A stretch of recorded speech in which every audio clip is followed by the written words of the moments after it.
전후좌우 계신 분들한테 한번 인사하시겠습니다. 좋은 일이 생깁니다. 인사하시겠습니다. 네, 안녕하셨습니까? 한 주간 잘 지내셨습니까? 아, 여기는 왜 이쪽으로만 다 열 맞춰서 앉아 계십니까? 네, 이렇게 흩어져서 앉지. 네.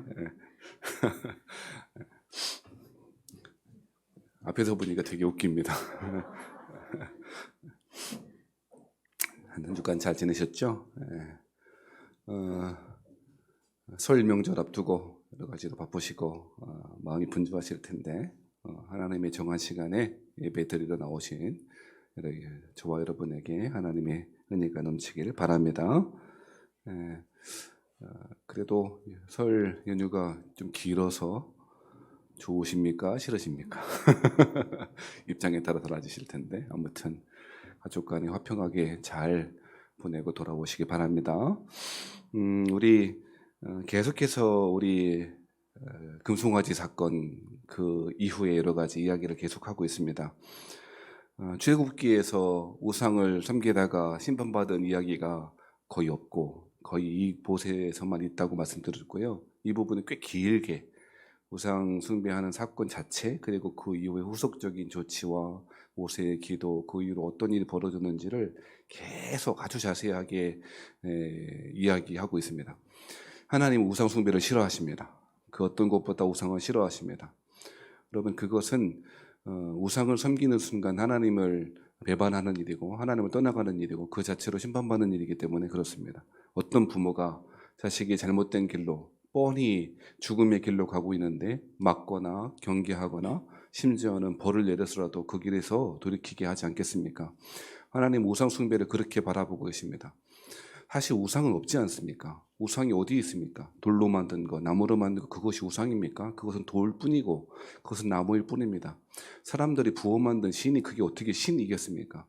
문제는 그것을 신이라고 여기는 순간 하나님을 떠나가는 것이고 하나님을 알지 못하고 오히려 하나님을 완전히 당신께서 구원하신 구속의 역사마저도 부인하는 결과를 가져오기 때문에 우상 숭배를 경계하시는 것입니다.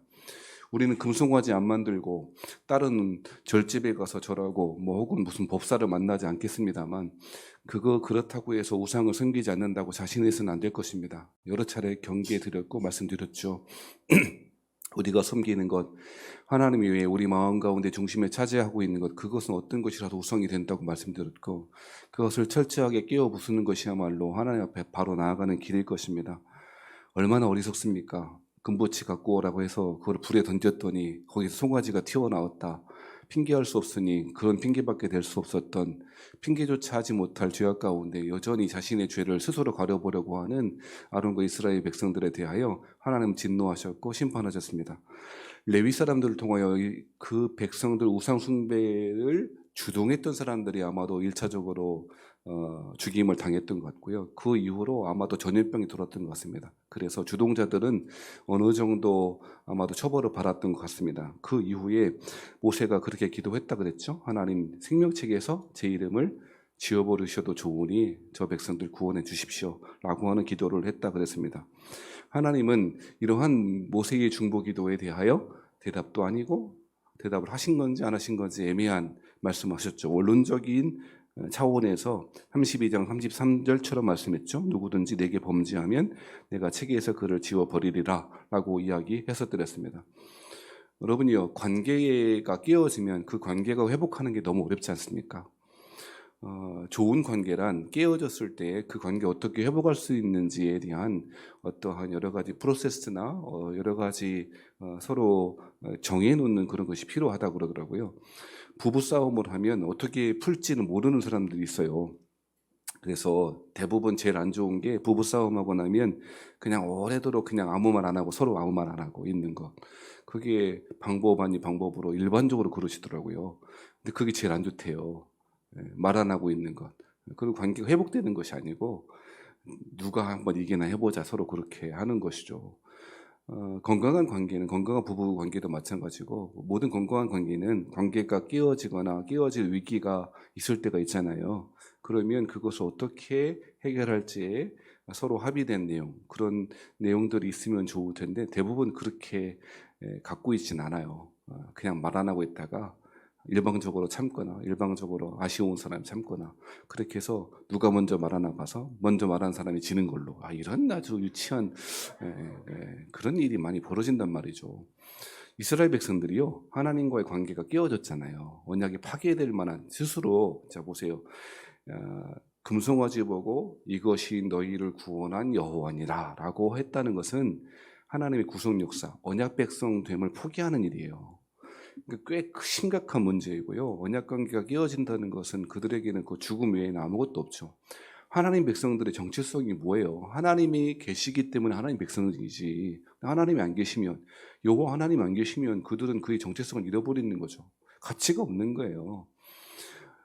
이러한 관점에서 보면 민수기 14장의 정탐꾼 사건을 그러한 관점으로 이해해야 한다고 그랬잖아요. 정탐꾼 사건은 그저 원망하고 불평해서 가나안 땅 들어가기 앞서서 10명의 정탐꾼 보낸 거 아시죠? 12명 정탐꾼 보낸 거 아시잖아요. 그래서 원망하고 불평해 돌아온 10명의 정탐꾼이 원망하고 불평했다. 그래서 하나님이 40년 동안 광야에 다 죽게 하셨다. 그렇게 해석하는 건 너무 표피적으로 비상적으로 보는 거라고요. 여러분 원망하고 불평해서 하나님이 다 지옥에 보내시겠거나 심판하시겠다 그러면 우리는 12번도 더 그냥 심판받아야 돼요. 얼마나 원망하고 불평하는지 예배 시간에 은혜 받고 집에 돌아가다가 막 원망하고 불평하고 집에 가려고 그러는데 주차장에 누가 차를 막고 있어. 그 순간 다 은혜를 잃어버리잖아요.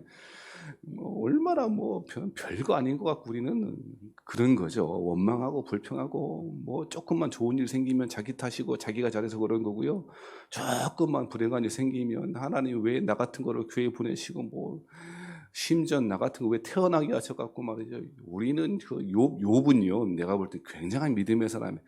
욥이 당한 고통을 생각하면은 욥이 나중에 가서야 처음에는 주신 자도 여호와시요 취하신 자도 여호와시니 여호와의 이름이 찬송을 받으실지어다. 초창기에 그랬고 다시에 극심한 고통이 계속되어지니까요. 그러잖아요. 나의 태어난 날이 저주를 받았으면 그 얘기는 나를 태어나게 하신 부모와 가까이 있는 부모와 그 위로 올라가면 하나님을 원망하고 불평하는 그런 내용이죠. 근데 우리는요 욥 정도가 아니고 비슷한 사건, 비슷한 상황에 처하기도 전부터 원망해. 하나님 어떡하려고 나한테 왜 이렇게 하시냐고 내가 하나님 앞에 얼마나 열심히 했는데 그러냐고 그러고요. 막 그럴 거란 말이죠. 근데 여러분 그러니까 원망과 불평이기 때문에 하나님이 광야에서 출애굽 1세대를 다 죽게 하셨다는 것은 표피적으로 있는 거예요. 그렇게 읽으면 안 되고요. 그러면 왜 그렇게 했을까요? 왜 하나님은 가나안 땅에 다 못 들어가게 하시고 다 광야에 죽게 하셨을까요? 그 이야기를 제가 말씀드렸죠. 언제 했간지 기억 나갔어요. 설교는 반복이다. 가장 좋은 교육은 반복인데 하나님 백성의 정체성이 뭐예요? 하나님 나라의 정체성이 뭐예요? 하나님이 계신 곳이 하나님 나라고 하나님이 계신 곳이 하나님 땅이에요. 가나안 땅이 원래부터 좋은 땅이 아니고 하나님이 그 땅을 하나님 땅이라고 만들어 주셨고 하나님이 그곳에 임재해 계시겠다고 약속하셨기 때문에 하나님 땅이잖아요. 그런데 이스라엘 사람들이 저 가나안 족속들 보고 아이고 나는 무서워서 못 가겠네. 하나님이 약속하신 땅 그거 필요 없고 결국 그곳에 하나님이 약속과 하나님 임재가 있어도 필요 없다는 거예요. 자기는 하나님 백성으로 살기 싫다는 거예요. 그러면서 광야에서 늘 했던 말이 뭡니까? 왜 나를 애굽에서 데리고 나와갖고 맨날 하는 말이고 애굽에서 부추 먹었을 때가 좋았다는 둥 맨날 그렇게 하잖아요. 그러니까 겉으로 드러나는 원망과 불평은 하나님의 속마음은 하나님의 백성으로 살기 싫다. 언약 백성의 삶을 살지 않겠다고 하는 선언인 것이죠. 그래서 하나님은 그 말씀을 들은 대로 민수기 14장 28절 말씀이 뭐예요? 너희 말이 내 귀에 들린 대로 내가 시행하리니.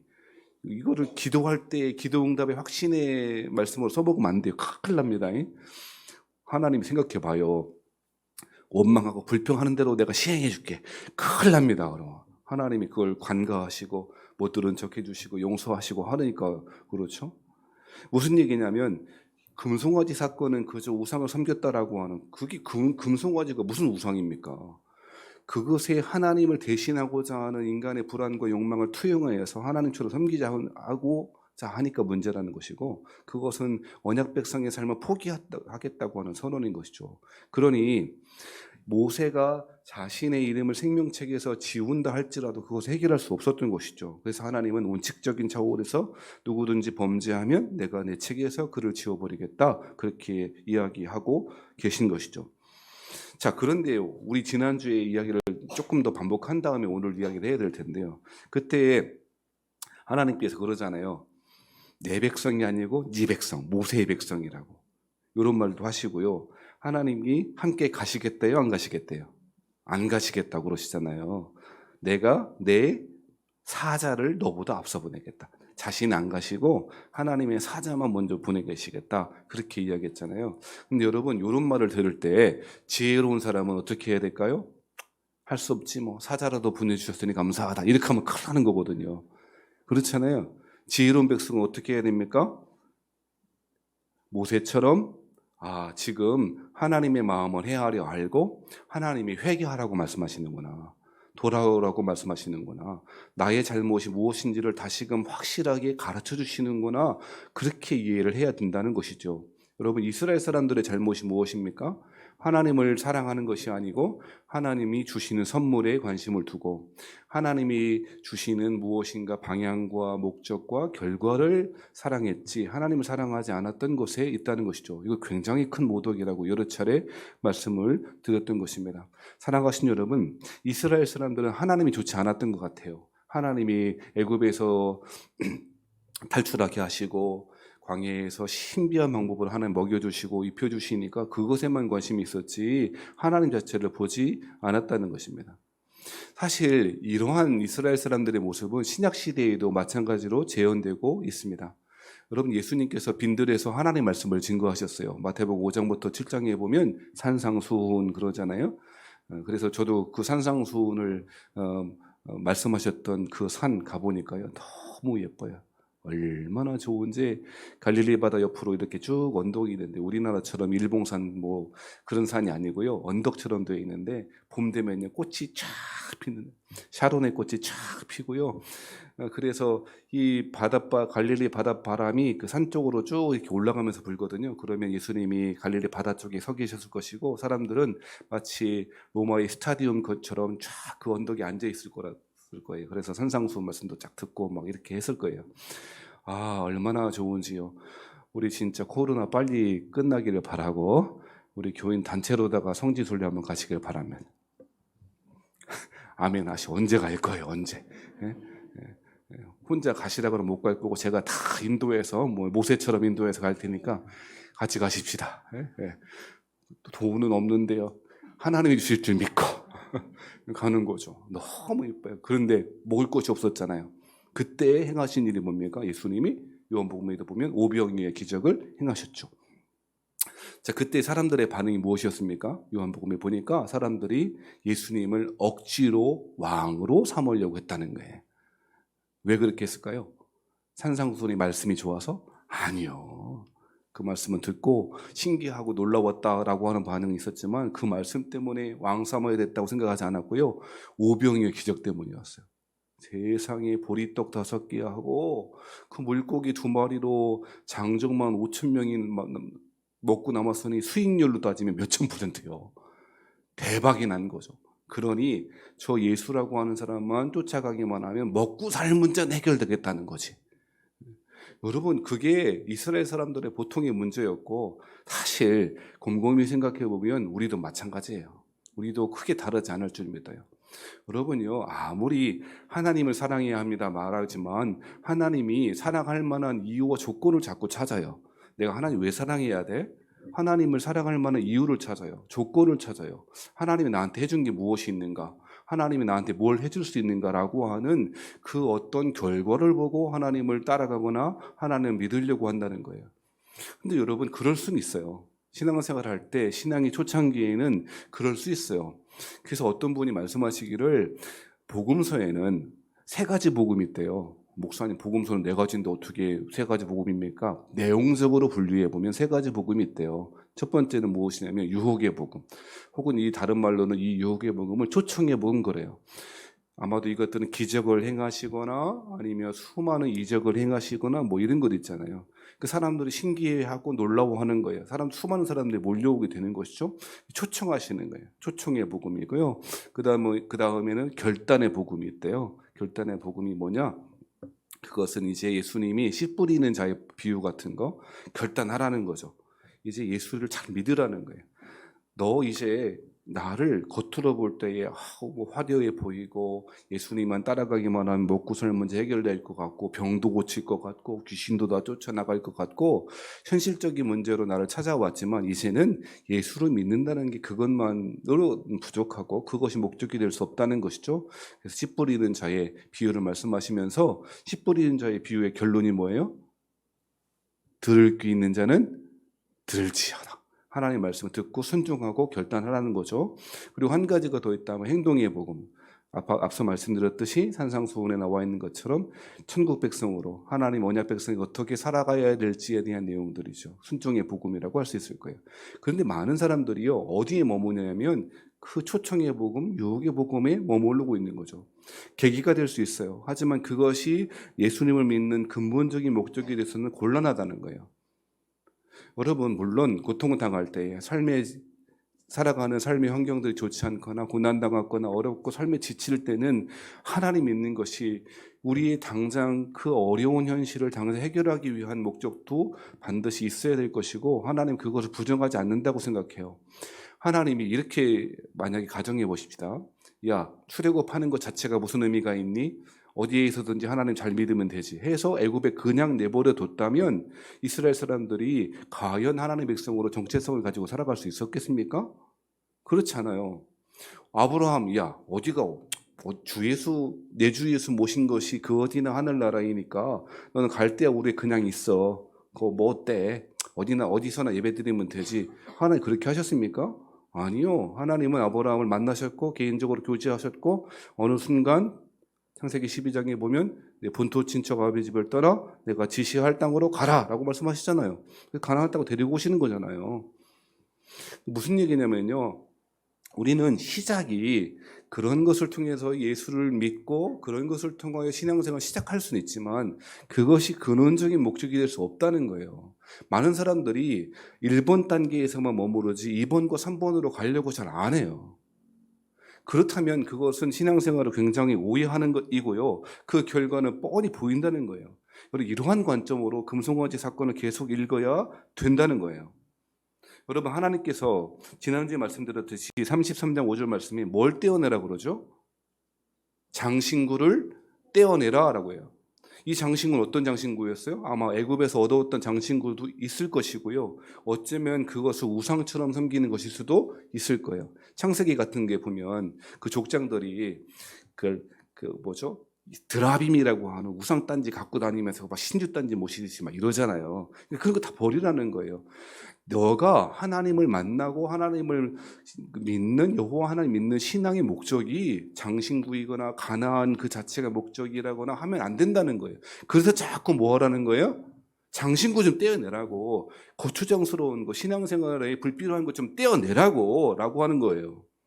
사랑하신 여러분 반복해서 말씀드리지만 장신구를 우리가 하나님 외에 자꾸 붙이고 다니는 장신구를 떼어내는 것이 코로나 시대를 살아가는 신앙의 지혜인 줄 믿습니다.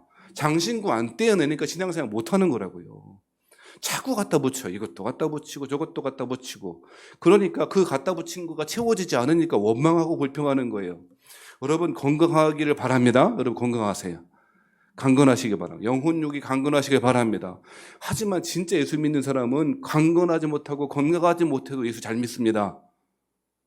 그렇죠? 닉 부이치치 보세요. 닉 부이치치 아시죠? 태어날 때부터 팔 두 쪽이 없고요. 다리조차 없어요. 몸통만 있어요. 그런데 하나님을 찬양하고 전 세계를 다니면서 하나님을 높이고 신앙생활 하는 거 보세요. 건강하다고 신앙생활 잘하는 게 아니라고. 물질이 없으면 물질이 있는 게 좋죠. 하나님 그 약속하셨어요. 예수를 잘 믿으면 축복하시고 떡반죽이 복을 받습니다. 할렐루야. 통장이 복을 받을 줄 믿습니다. 별로 하면 아니 그런데 그거 믿고 그것만 가지고 신앙생활을 하면 통장 없어지면 계좌번호가 자꾸 없어지고 통장에 비고 마이너스 잔고가 쌓이는 거 보면 예수 믿어도 소용없다는 등 말이죠. 이렇게 된다 이 말이에요. 여러분 진짜 예수님을 믿는 사람은, 하나님 믿는 사람들은 가난하다고 절망하지 않고요, 부하다고 자랑하지 않습니다.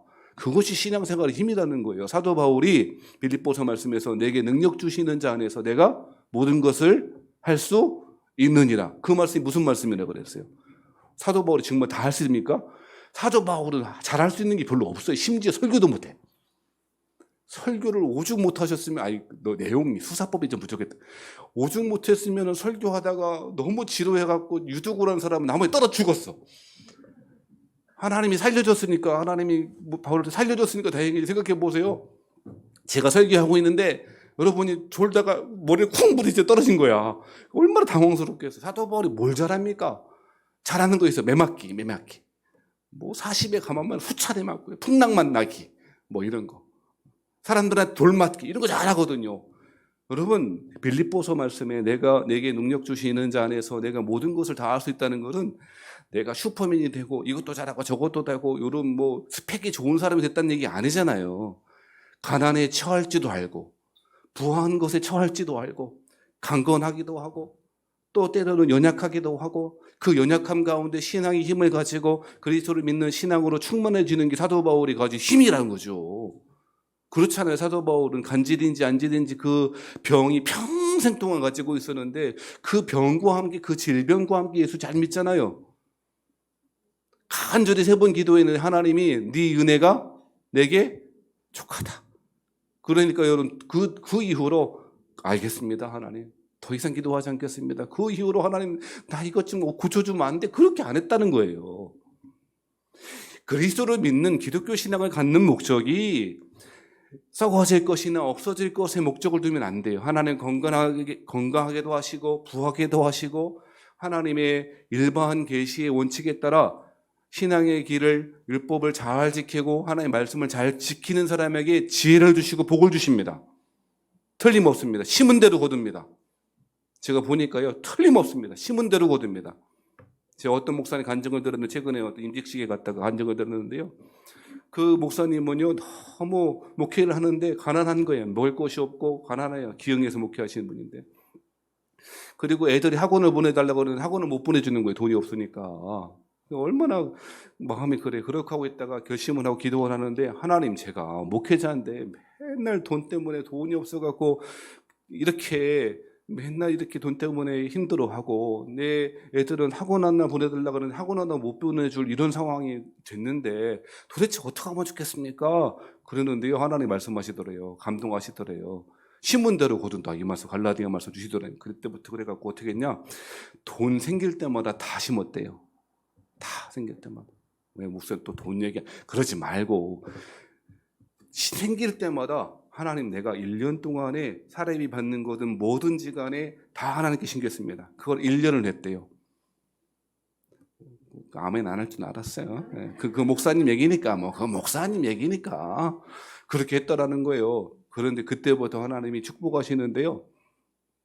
생전 연락 안 하던 교회들, 생전 연락 안 하던 장소들에서 부흥회로 오라는 거예요. 그때부터 목사님 부흥회 좀 오셔요. 오는데 그래서 몇 년 동안에 계속 부흥회를 다니시는데 사례비를 뭘 얼마나 감사하게 넘치게 해주시는 것뿐 아니라 어느 순간 성도들이 한 사람, 두 사람이 몰려오기 시작하는 거예요. 그래서 여러분 기흥에서 큰 교회를 이루고 기흥 옆에가 삼성전자가 있잖아요. 얼마나 헌금들을 열심히 하는지 우리 삼성으로 가야 될까 봐 우리 이거 또 오해하시면 그냥 하는 말이에요. 하나님 축복하시는데요. 거짓말 안 하고 계산을 해봤더니 100배의 축복을 주시더랍니다. 사랑하신 여러분, 하나님은요 심은 대로 거두게 하십니다. 안 심으면요 못 거둡니다. 무슨 얘기냐면 하나님은 이렇게 심은 대로 거두게 하시는 일반 원칙에 따라 축복하세요. 그것이 하나님의 마음이에요. 그런데 그런 거 믿고 그런 것이 신앙의 목적이어서는 안 된다는 거예요. 그 얘기가 오늘 이야기고 금송아지 사건의 본질이라는 거예요. 이스라엘 사람들에게 필요한 하나님은 그저 가나안 땅에 자신들을 데리고 갈 하나님이었고 물이 없을 때 물 주시는 하나님이었고 먹을 것 없을 때 만나와 메추라기를 주시는 하나님이었을 뿐이에요. 하나님은 안 보이는 거예요. 우린 자신하지 마십시다. 우리도 마찬가지일 거예요. 우리는 말로 하나님을 사랑한다고 그러고 말로 하나님을 신앙한다고 하지만 하나님이 주시는 선물 때문에 신앙하는 경우가 얼마나 많이 있냐는 거예요. 그런데 문제는 그렇게 되면 그 하나님이 선물로 주셨던 그 모든 것도 다 잃어버리게 된다는 거예요. 이스라엘 사람들이 정확히 지금 이 상태에 있다는 거예요. 하나님의 은혜로 받았던, 하나님 선물로 받았던 것 다 잃어버리게 하세요. 이때 딱 한 사람만 정신 차리고 있었습니다. 두 사람이네. 누구요? 모세와 여호수아예요. 하나님이 가시지 않겠다. 네 백성이다. 라고 했을 때 할 수 없네. 나만 가야지. 아니요. 모세는, 여호수아는 가나안 땅에 들어가는 것 자체가 목적이 아니었어요. 가나안 땅이 자체가 목적이 아니고 가나안 땅에 들어가긴 들어가는데 하나님이 안 계시면 그것이 어떻게 가나안 땅이 되겠어요? 그래서 뭐 만든 겁니까? 회막을 만든 거예요. 하나님을, 여호와를 앙망하는 자는 다 회막에 모여라. 진 밖에다. 우상을 섬기는 제단은 진 안에 있었죠. 진 안에 있었어요. 사람들이 좋아하고 환호했습니다. 그런데 진 밖에 뒀으니 아마도 여호와를 앙망하는 사람들은 구별되어 나와야 됐을 거라고요. 진 밖으로 나와야 됐을 거라고요. 수고했을 거라고요. 그리고 모세가 들어갔을 때에 마치 하나님을 기다리셨다듯이 하나님의 영광이 그 회막 가운데 가득하게 된 것이죠. 그게 하나님의 마음인 거라. 진멸할 거야.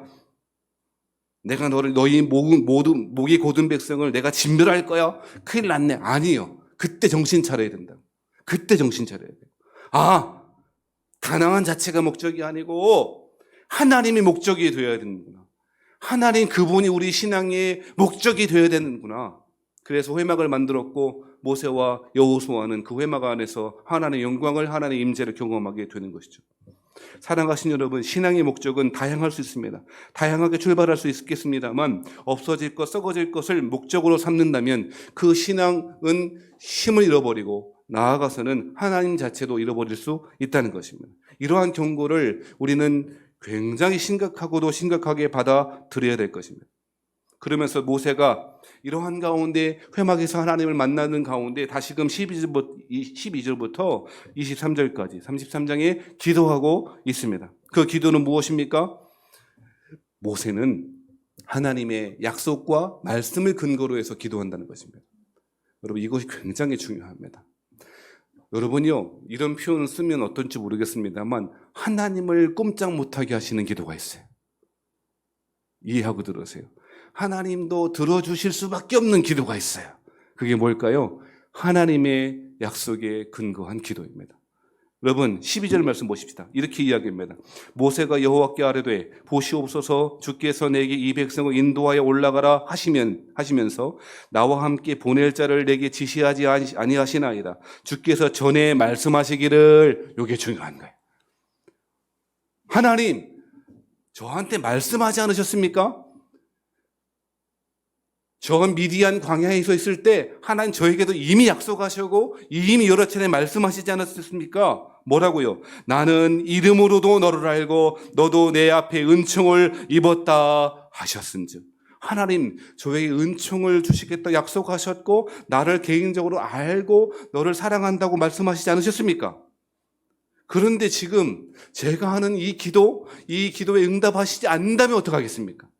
그러면서 13절 말씀이 이렇게 이야기합니다. 내가 참으로 주의 목전에 은총을 입었사오면 원하건대 나를 은총 입은 백성으로 그렇게 여기시고 그렇게 삼아주셨다면 원하건대 주의 길을 내게 보이사 내게 주를 알리시고 나로 주의 목전에 은총을 입게 하시며 이 족속을 주의 백성으로 여기소서. 여러분 저는 기도의 내용도 굉장히 중요하다고 생각합니다만 이 모세의 끈질긴 기도의 전략을 배우시기를 바랍니다. 하나님 말씀에 근거한 기도, 하나님의 약속에 근거한 기도입니다. 우리의 기도는 우리가 하고 싶은 것, 우리가 원하는 것 주저리 하다가 끝나는 것이 아니에요. 그것이 기도의 목적과 전략에 대해서는 곤란할 것입니다. 기도는 하나님의 마음을 움직이는 기도는 여러분 하나님의 뜻이 변개되잖아요. 변개되는 말 쓰지 마십시오. 하나님의 뜻이 바뀌어졌잖아요. 진멸할 거야. 뭐 이렇게 하시다가 지금 어떻게 하세요? 이제 곧바로 바뀔 텐데. 뜻을 바꾸시잖아요. 이 하나님의 뜻이 바뀌어지는 그 근원적인 기도의 원리는 하나님의 약속과 말씀에 근거한 기도여야 한다는 거예요. 하고 싶은 말 다 한다고 기도가 아니라고요. 하나님 약속하셨지 않습니까? 이 백성들을 당신의 백성으로, 당신의 선택받은 언약 백성으로 삼아 주셨지 않았습니까? 하나님 저에게 은총을 주시지 않았습니까? 그러므로 저에게 은총을 주셨고 제 기도를 저를 살아가신다고 말씀하셨사오니 하나님 이 백성을 주의 백성으로 다시 여겨주십시오. 이 기도의 전략을 배우시는 여러분 되길 바랍니다. 말씀으로 기도하세요. 그러므로 말씀을 주의하는 묵상하세요. 그 말씀을 묵상한 내용이 여러분의 기도가 되어야 될 줄 믿습니다. 그때 하나님의 응답이 무엇입니까? 14절 말씀이 보니까 이렇게 응답하십니다. 14절 말씀을 간단하니까 몇 절 안 되니까 같이 한번 읽어보시죠. 14절 말씀 시작. 여호와께서 이르시되 내가 친히 가리라. 내가 너를 쉬게 하리라.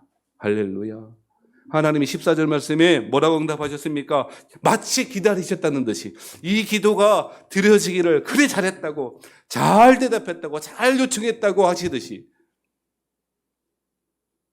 모세는 하나님 사자를 보내주신다고 그랬는데 사자 말고 조금 천군 천사, 조금 또 군대 천사를 좀 보내주시면 안 될까요?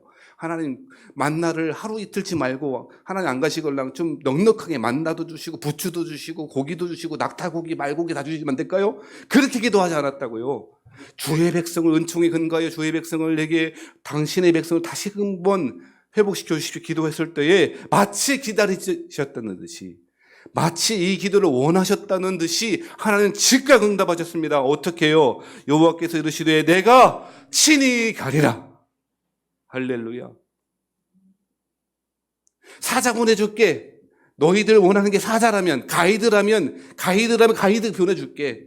아니요, 하나님 그거 원하지 않습니다. 저는 그거 원하지 않습니다. 하나님이 함께 계시지 않는다면 그것이 어떻게 가능한 되겠습니까? 하나님이 함께 계시지 않는 가정이 어떻게 행복한 가정 되겠습니까? 하나님이 함께 계시지 않는다면 내 마음이 어떻게 천국이 되겠습니까? 하나님 안 계시면 지옥이지요. 이게 모세였다고요. 그러니 하나님이 내가 친히 가리라. 하나님의 임재의 회복을 약속하시는 것이죠. 그것이 참 신앙의 목적이고 이것이 우리가 기도해야 될, 이 말씀이야말로 우리가 응답받아야 될 하나님의 은총 아닙니까? 그러면서 내가 친히 가리라. 그런 다음에 뭐라고 말씀하세요? 내가 너를 뭐 하리라? 내가 너를 쉬게 하리라. 하나님은요, 모세를 개인적으로 축복하시고 위로하세요. 모세가 얼마나 고단했을까요? 80은 넘었을 거 아니에요. 80. 우리 교회 80 넘으신 분 손 들어보지 마시고. 아무튼 80은 넘었다고요. 이 할아버지가 애굽 땅에 갔다가 말도 안 되는 바로와 대화하고 그러다가 시간이 다 죽었다 싶을 위기에 홍해바다 갈라지질 않나. 원망하고 불평하는 백성들을 가지고 데리고 왔는데 아래에서는 아론이 주동해갖고 말이죠.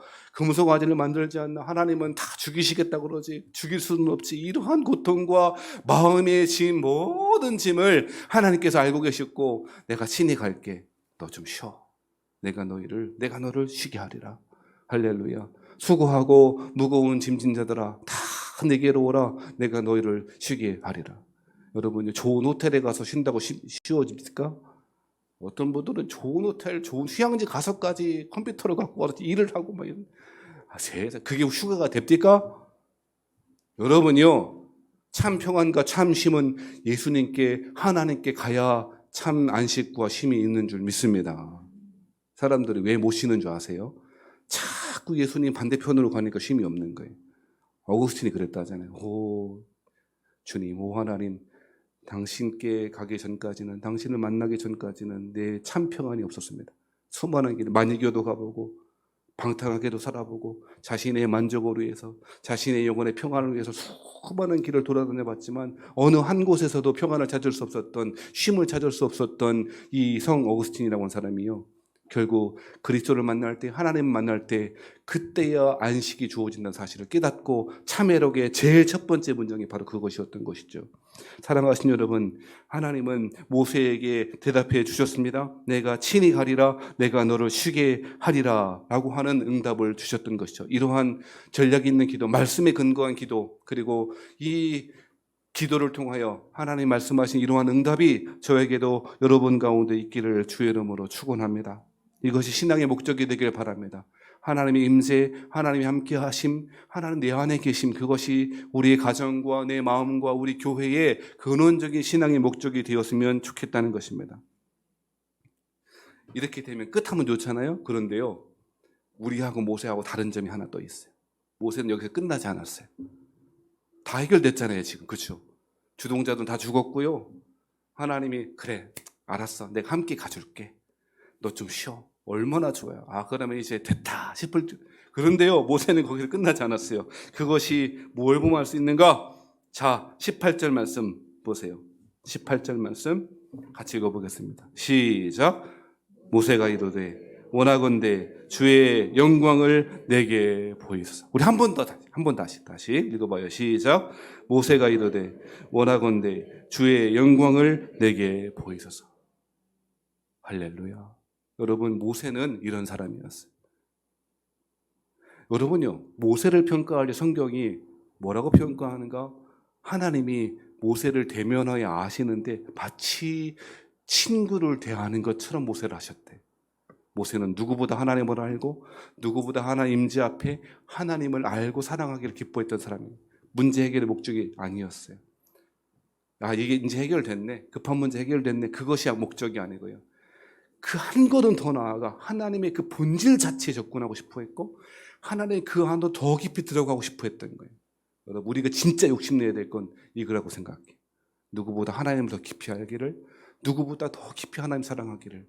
그 기도의 한마디가, 그 한 문장이 주여 하나님 주의 영광을 내게 보이소서. 물론 사람은 하나님의 영광을 어떻게 알겠어요? 하나님의 영광 앞에 본질적으로 하나님을 알 수 없고 하나님을 다 안다 할 수 없을 것입니다. 그래서 20절 말씀에 보면 또 이르시되 내가 내 얼굴을 보지 못하리니 나를 보고 살 자가 없음이니라.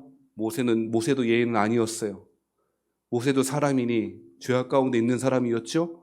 그러므로 완전히 성화되어 의롭게 되어 성화되어 하나님 앞에 가는 사람이 아니라면 하나님을 온전히 볼 사람이 없을 거예요.